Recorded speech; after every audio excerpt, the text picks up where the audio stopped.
to Better Call Bosman. He is here. Yo, Kyle, what is up? This is the last edition of Better Call Bosman.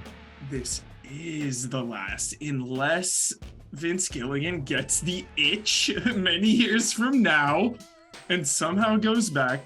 Kyle, time is moving so fast. Elden Ring feels like it came out 3 years ago. Better Call Saul feels like it was a year ago. Honestly, in my brain. But it was just a few months ago. So we're not going to be going into like the nitty gritty spoiler mode of it. We are just going to be talking about our emotions, how we feel, how we felt. And now that the dust has settled, just how we feel completely about Better Call Saul, specifically the last season. Kyle, initial thoughts, man. Initial thoughts of the final season, how it wrapped up. Were you pleased? Were you happy? Were you sad? Walk us through it, man. I was an emotional wreck. Pleased and sad, not happy. I don't know if anyone felt happy. Yeah. Rubbing their belly and grinning at the end of that show. Just,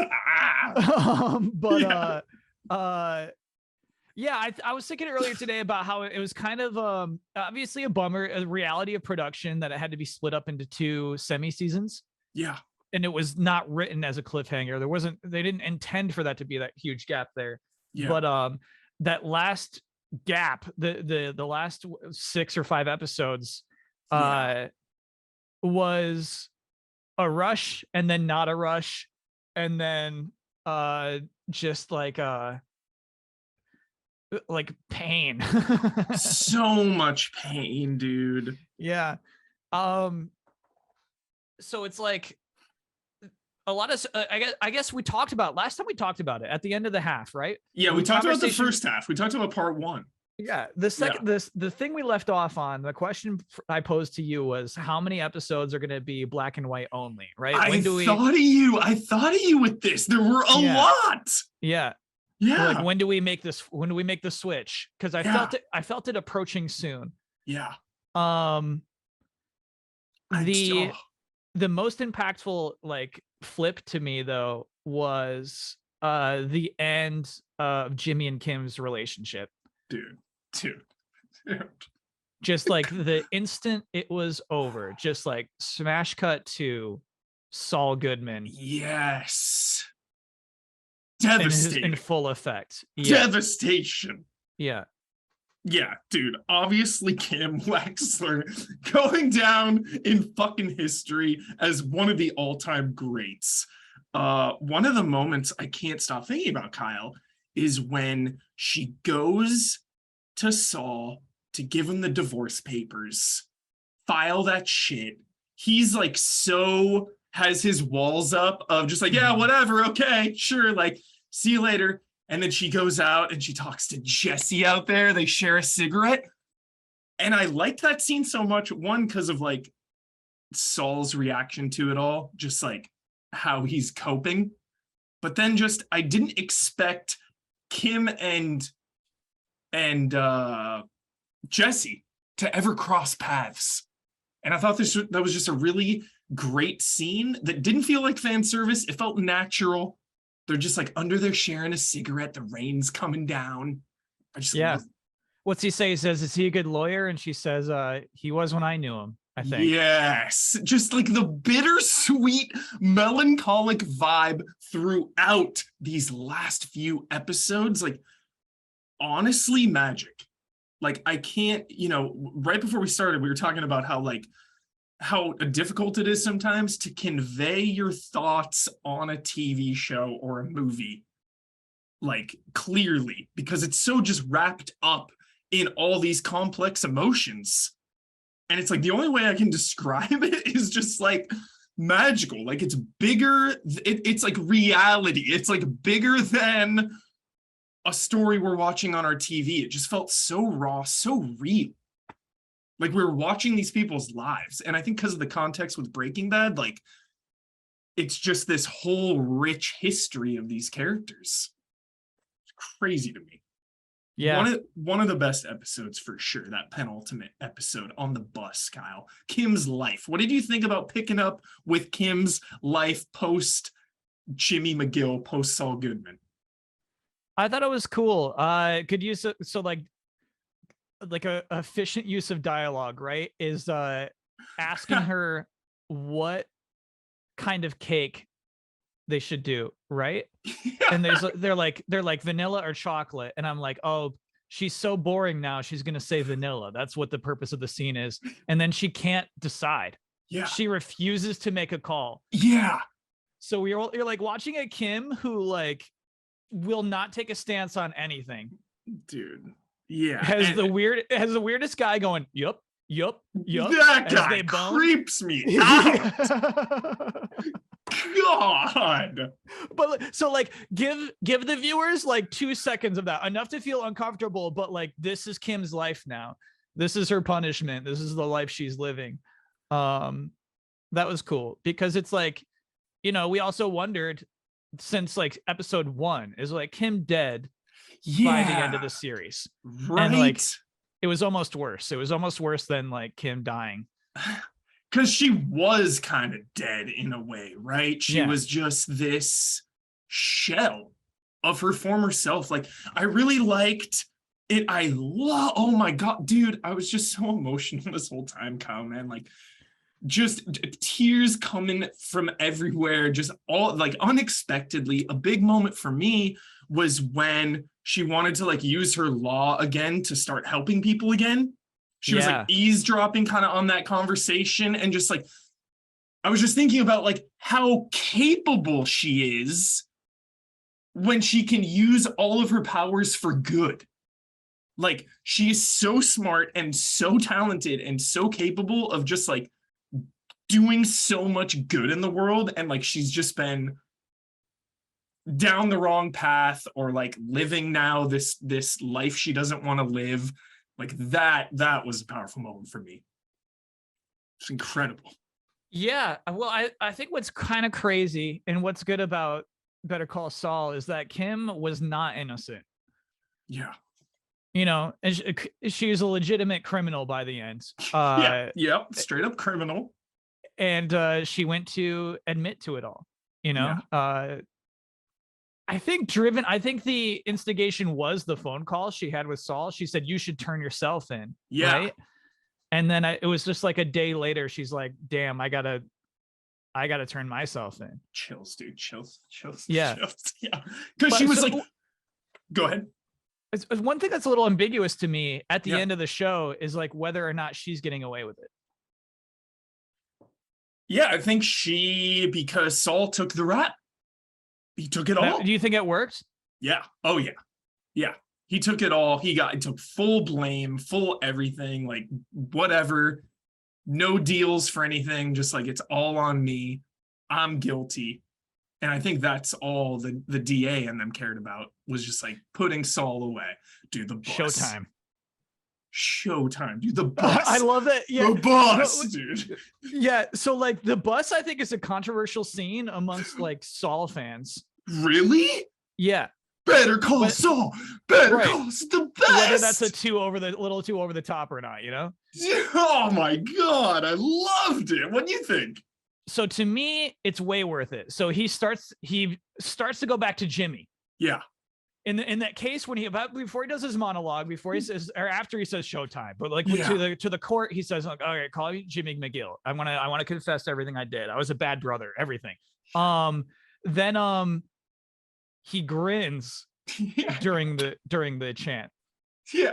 And so like seeing him like smirk at Better Call Saul, he still loves it. And then scene right after that, he's in the kitchen. Everybody calls him Saul. Yeah. He's having a good time in prison, and like he's garnered this respect in prison. And so like, I think that scene is worth it to like show Saul's still in there, man. You're so right. And just the payoff.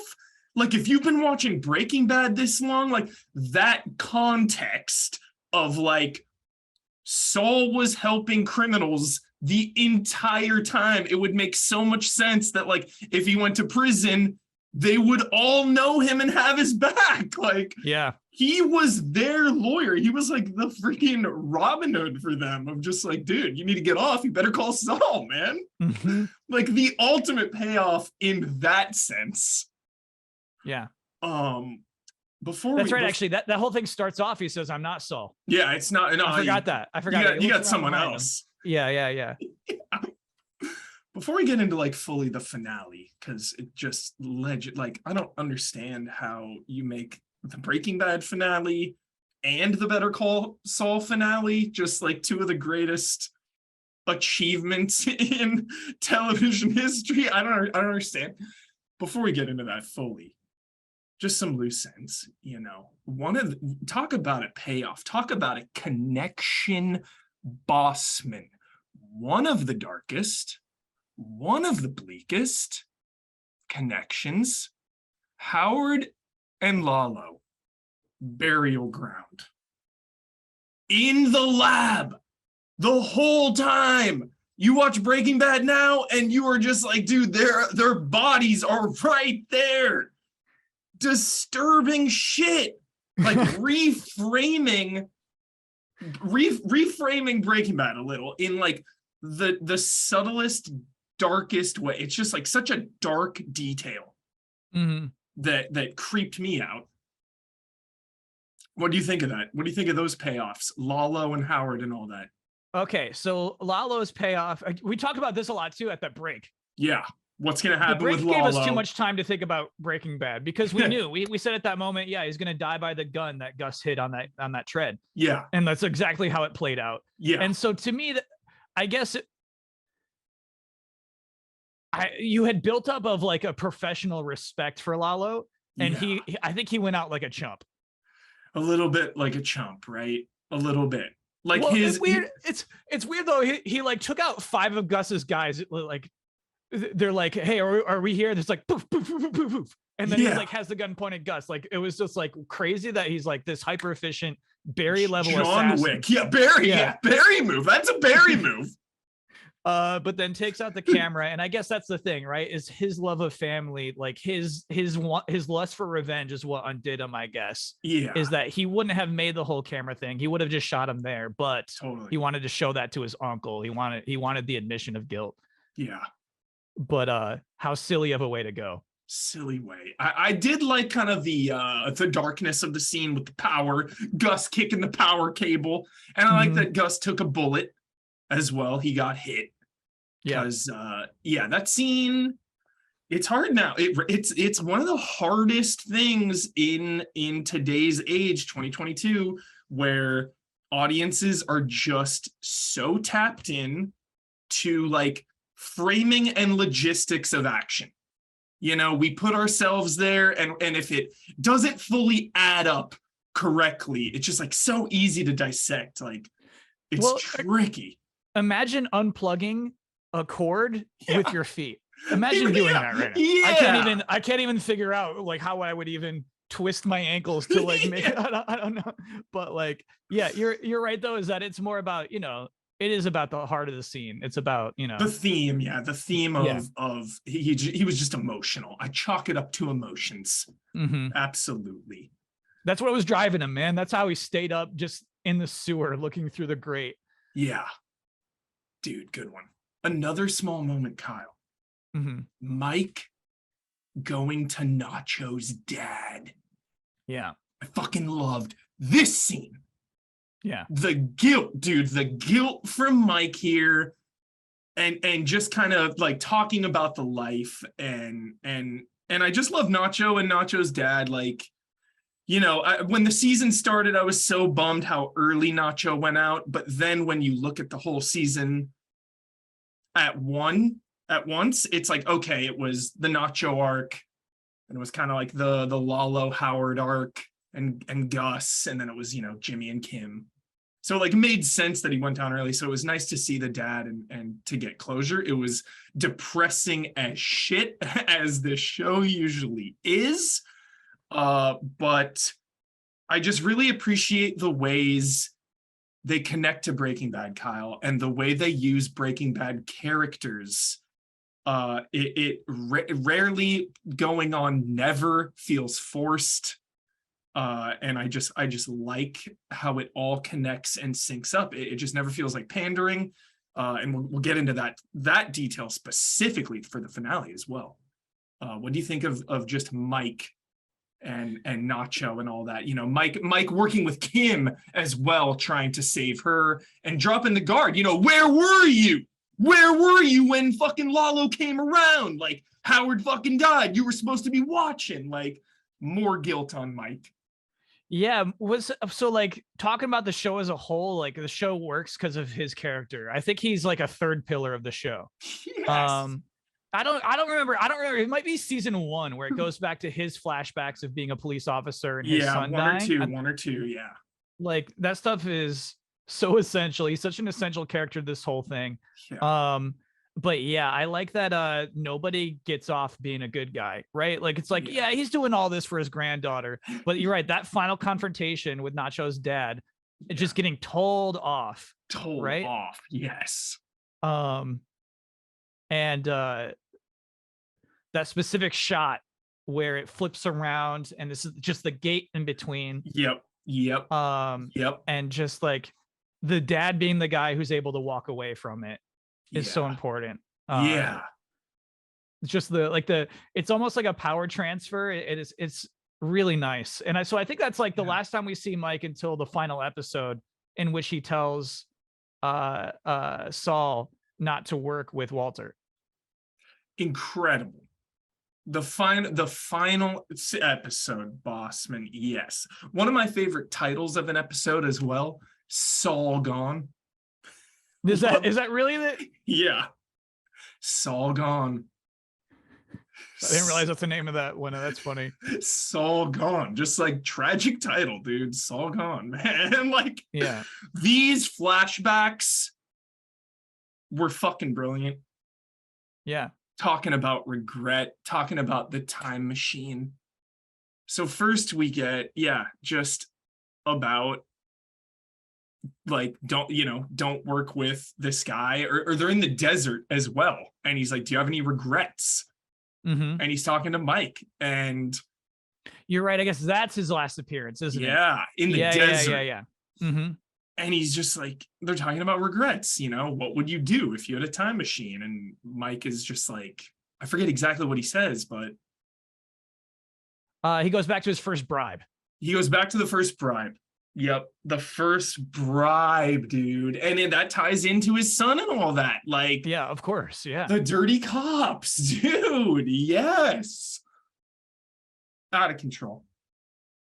It's too much. And then and then the flashback of like that critical moment in Breaking Bad that we never got to see, where Saul and Walter are in hiding, trying to escape. They're in like this underground bunker. One of my favorite lines of the show, Kyle. Walter goes, "We're discussing thermodynamics now? Stay in your lane." It's just Wasn't it quantum mechanics? We're discussing quantum mechanics now. Like, stay in your lane. So good. Really, yeah. Then he breaks it down. It's like, okay, we're talking about regret. We're talking about regret. Yeah. And then he's still so petty. Right there, he's this is like, the day before the end of Breaking Bad. Yeah. He's still so petty. Yes. Well, no. Actually, he was off for a while, but yeah. Still so petty about the business that he like left, but like doesn't regret shit about starting up his crystal meth. Right. It's all about like I guess it's like, well, do you go back to the beginning of your regrets? Like, if he did get that, would it have overwritten everything he ever did? Like, that's such a complicated scene because it's like, do you regret all the shit you've done? Or were you saying like you regret that the most because it would have like disregarded everything terrible you've done afterwards? Like, what do you think he was thinking there? Because like that Walter White justifies a lot of what he does because of that shit. It's basically it's like why he does it, because like he's back in control when he's Heisenberg, right? Like he admits in the final, I love his monologue in his final episode when he says like, I liked it, I was good at it. Yeah. Is that it's like, finally, thank you for being honest, dude. Straight up. It's not for your Kylan. family. The best It's not, scene. it's just you got off on all of this. You loved the power. You loved being good at this. Yeah. And so like, it's like in Walter's mind, like him getting shut out of that business and that fortune justified the person he became. Yeah. When like it doesn't, dude. It doesn't. Yeah. But a really nice scene in Better Call Saul final episode to like clarify, like this guy was always a bad guy. Yeah. Like this guy sucked. This guy, you know, it's is like I like it when they're just very clearly like, hey, we know you like these characters, we know you love them. They're the protagonists of our stories, but they're bad people. They're bad people. And then he's the one who does spin it right back on Saul. It's like, what do you regret? Saul regrets like slipping too hard, right? Yeah. And it's like, Saul, that's what you regret? Yeah. That's the thing? You don't regret anything else. And so obviously, like, I don't know if Saul's being honest there or if it truly, like, I think the implication is that Saul is Saul. Jimmy is Saul. Gene is Saul. Saul is his truest self. Yep. And like, he truly did never regret any action that he took because that's just the guy he is. Yeah. So good. Oh my God. And then he sees Chuck as well. That flashback. Yeah. I love yeah. Oh my God, dude. When you see Chuck again, it was too much. I can't handle the emotions. And even Chuck, you know, of course, like that memory, you know, it ties into the Time Machine book, which was really touching of for all the drama they had with each other, like Saul still loved him. And Chuck just never thought he was good enough, you know. Even in that conversation, it felt like Saul was still holding on to the bitter memory of like, I was never good enough for Chuck. Like, you know, like a lot of what he was doing was to like prove him wrong. Like that's those earlier seasons, right? Of like Saul kind of breaking bad and slipping to like, fuck the system, fuck his brother. Like I'm going to be the better lawyer. Like, I'm going to use all these loopholes and do my job better. Prove you wrong. Yeah. And sabotage him. He switched the numbers. Yes. Just remember cutting out those numbers and switching them around. Oh my God. The Chuck storyline is so. Before we get into like the last little bit of the final episode, Kyle, we had Saul in present day, like 2010, whatever, back, you know, black and white timeline, pulling some jobs, pulling to the department store job, dude. What did you think about all of this? I saw if there was anything divisive about this final season, I thought it was this moment, pulling one last heist, trying to steal all the clothes and the shoes and all that. What do you make of this last little bit, Kyle? So, like that scene, right, where they're actually pulling off the heist and like it's set up by like somebody's like, hey, the floor's extra slippery tonight, or some shit like that. Someone's slipping. I actually couldn't watch it. That's like I pulled up my phone because I'm like, I actually can't deal with the stress of this scene. And there's like a ticking clock. Jerry eating his Cinnabon, like the clocks, you just see him turning around. It's like, I actually can't deal with this drama right now. Too stressful. And it's just like the moment to moment there did not matter to me at all. It's like, let's see where this gets to.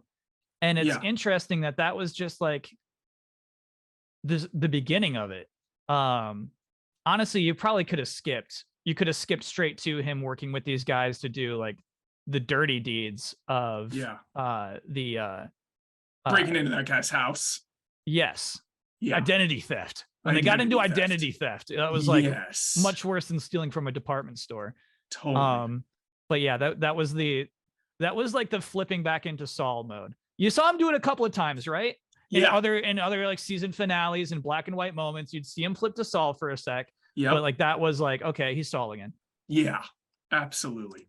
And I didn't care for that episode, but it worked for his downfall. Right? None of that works without Carol Burnett's character, and none of that works without her son. Carol Burnett was great. Shout out. What a performance from her. So meaningful, so important. Yeah, I didn't get it. I didn't get why they casted her until the end. Yeah. Like when she turns, there never was a Nipsey, was there? You know what I mean? Like not until then is like, oh, okay, I get, like, nice. Yeah, the Ask Jeeves reference, Life Alert, like you're just like tying it into the time period.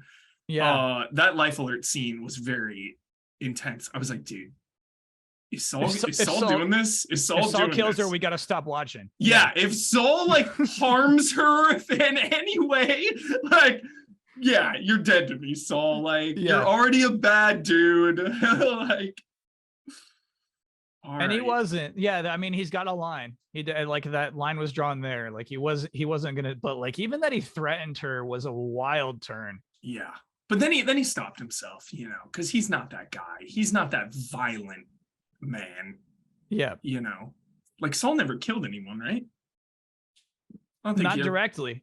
Yeah, not directly. Exactly. Yeah. Like Walter White has a lot of bodies on his hands. Sure, right, yeah. A lot of bodies.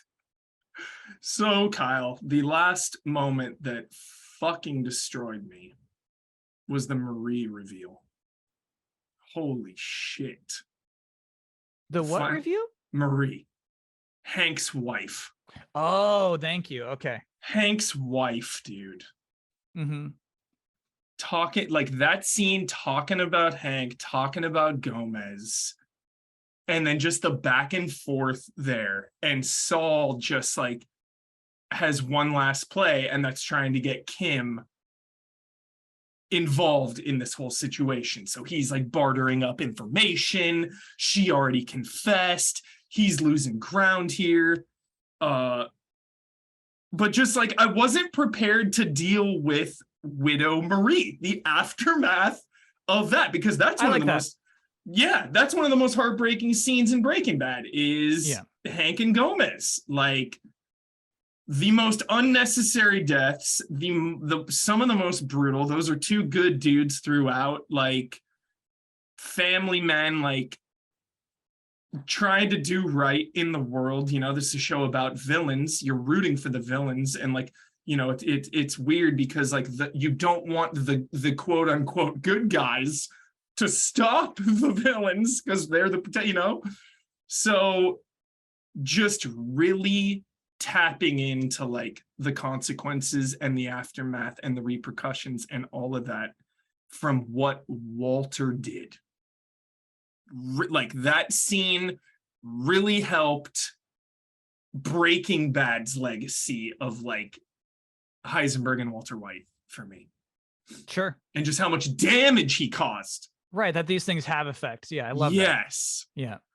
Then I love that scene where, I mean, he starts off kind of Gene-like, where he starts off, his recited thing about how like you almost believe it as a viewer. You're like, man, like Walter White did, like he is kind of responsible for all this. And the guy goes like, you think a whole jury is gonna buy it? And he says, all I need is one. Yeah. And like he grins, a complete flip from this absolutely sympathetic character. He's like, Walter White like threatened my life. Like he I was would so have killed scared. Me. Yeah. And then just a flip. And it's like, he doesn't care if anyone at that table believes him at that point. Yeah. It's like, that's like full on Saul, completely understands the law, knows exactly what the cards he holds. And like, had him down to what? It was like 3 years. It was like, he had him down. 7 years he had him down to. Incredible. Yeah. So it was like one last little victory for Saul, which was kind of interesting. For sure. And then we get the court scene. Kim shows up. That plays out. Love that we got a court scene. I always love courtroom scenes in shows, especially Saul, because it's such a big part of it. So I like that, that we end in kind of the courtroom. We get that in there. Yeah, and his sad sack lawyer rival is his lawyer. Yeah, oh, great payoff. So no, yeah, really good there. I'm glad they got that guy back in. Dude, yes, Kyle. He didn't have to take the case. He's just such a sad guy, man. Yes. So good. And he fully confesses. Yeah. Fully confesses to it all here, hangs himself, really. I love the DA of like, yo, the state implores for him to continue. Please, like, let him continue. Just like, dude, keep saying it all, please. And he gets what, like 86 years. He gets 86 years. He had him down to 7. He gets 86. Yeah. And he gets one last visitor, Bosman. Kim in the jail cell, man. Yeah. Sharing a cigarette again. The way it had to end, basically. Maybe my favorite scene, like, of all time right now, honestly. Like, let a couple more months and years go by, but like right now, I think of that moment and I'm just like, yep. It reminds me, you know, when Breaking Bad ended, I would always think of Jesse smashing through the gate, just like, yeah, like, get just these moments, these singular moments that make you feel a million emotions and think a million thoughts. Yeah. And just the ultimate payoff here. Yeah, I think you know, use of color in black and white can be really cheap. Yeah. But you know, like the lit flame that they share being lit. And they do it a couple of times. I think like anytime there was like a commercial for Saul in the black and white world, like it would be in color, I think. Yeah. But so like they were like really, you know, used it sparingly, but I think adding that to that scene, that there was a little bit of color left, that moment they shared a cigarette, you know, it's so nice. But like, he doesn't, I don't know. You could choose to believe that, like, yeah. What do you believe? What do you say? His last line is like, with good behavior, who knows? Yeah. Yeah. So you could choose to believe in a world where like Kim helps Saul get out. You could choose to believe that like she's going to be his lawyer and like get him out. Or you could like, probably the world I'm believing in is that like Kim is also going to jail. I don't know. Shit. Like that's the tone I got. The way she looks at him in that last second, like that, there's a real finality to that last glance. Yeah. I didn't think she was going to go. Yeah. Who knows? Who knows? Right. Like I like that read though. I like that. Yeah. Cause I never thought of that, Kyle. And so like, that's what I like. You don't know. Yeah. It's hard to say, you know what I mean? She didn't say like, I got off free, or she doesn't say I'm going to jail, but like, yeah, it seems like it was not too long after, right? But she's free to walk around, and she still has her lawyer's license still. So it's not like she's immediately going to jail. So yeah, I really wonder. My headcanon was that he's going to do at least like 30 years plus. If he were to ever get out, he's doing a long time. So you're talking about, yeah. Cause he like, there's no one else to hang it on. You know, someone's got to pay for all this. And like, it's Saul. Saul is paying for all of it. So he's got to do some hard time if he were to ever get out. I didn't even think about it. Crazy, the snippet that we saw of him in jail time, right? Yeah. In the kitchen, he's like having a better time than Gene ever had. Yeah. He's having a good time back there. And so like he's like worshipped back there. Yeah, it's like it's the life he deserved after the crimes he committed, but like it's just I don't know. There's no reformation happening for Saul Goodman. No. All right, Bosman, I want to thank you so much, man, for joining this and discussing Better Call Saul over the years, man. You're the only one I can talk to about this. I don't know why people don't watch this show. Like, it's big, but it's like small considering that Breaking Bad is universally considered one of the greatest shows ever made. Yeah, you know what? Like, I actually, like, that's kind of the appeal of the whole thing, right? Yeah. It was such an unappealing thing, the idea that, like, hey, we're going to make it a spinoff of this one guy. Yeah. The lawyer character from Breaking Bad. And then it just turns out to be, you know, one of the greats. One of the all-time greats. Within, I would say, like 2 seasons. I think it took a while. Yeah. Season 2 started that for sure. Season 1 was like, it's fine. Yeah. For sure, man. A lot of brother drama. I don't know. I know you're weird on brother drama always. Yeah. They worked it out. They worked it through. It's all top tier brother drama.